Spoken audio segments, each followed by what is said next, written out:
அஸ்ஸலாமு அலைக்கும். இன்றைக்கி நம்ம உணவு தட்டில் ஒரு ஜூஸியான க்ரீன் சிக்கன் கிரேவி எப்படி பண்ணலான்னு பார்த்துடலாமா?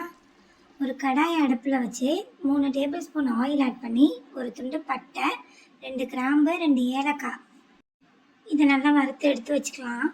2 பெரிய சைஸ் பல்லாரியை கட் பண்ணி இந்த ஆயில்லையே ஒரு பொன்னிறமாக கொஞ்சமாக உப்பு போட்டு பொன்னிறமாக வறுத்து எடுத்து வச்சுக்கலாம். ரொம்ப பிரியாணிக்கு போடுற அளவுக்கு ப்ரௌன் ஆக்கிடாமல் லைட்டான கோல்டன் ப்ரௌன்லேயே எடுத்து வச்சுங்க. இதை ஆறுனதுக்கப்புறம் அந்த பட்டை கிராம்போடையே மிக்ஸி ஜாரில் சேர்த்து நல்லா மைத்தால் அரைச்சி 1/2 கிலோ சிக்கனை நான் கழுவி வச்சுருக்கேன். அதில் போட்டுக்கலாம். 1 டீஸ்பூன் மிளகுத்தூள், 1 டீஸ்பூன் கரம் மசாலா, தேவையான அளவு உப்பு, 1/2 லெமனு, அப்புறம் 1 tablespoon ginger garlic paste போட்டு ஒரு 10 நிமிஷம் மேரினேட் பண்ணி வச்சுங்க. அந்த வெங்காயம் பொரிச்ச ஆயில்லையே இந்த கோழியை நம்ம பொரித்து எடுத்துக்கலாம். அதாவது இது ரொம்ப முறுகிடக்கூடாது, ஸோ ஜூஸியாக தான் இருக்கணும். அதனால் மூடி போட்டே பொரிச்சுங்க.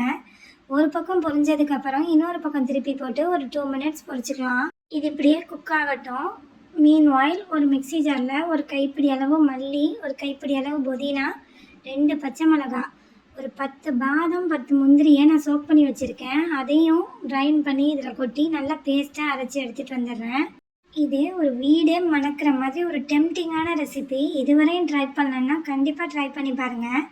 அந்த குக்கான சிக்கனில் இந்த கலவையை நம்ம போட்டு ஒரு 5 மினிட்ஸ் மூடி போட்டு நல்லா வேக வச்சு எடுத்துக்கலாம். நம்மளோட க்ரீன் சிக்கன் ரெடி ஆகிடுச்சு.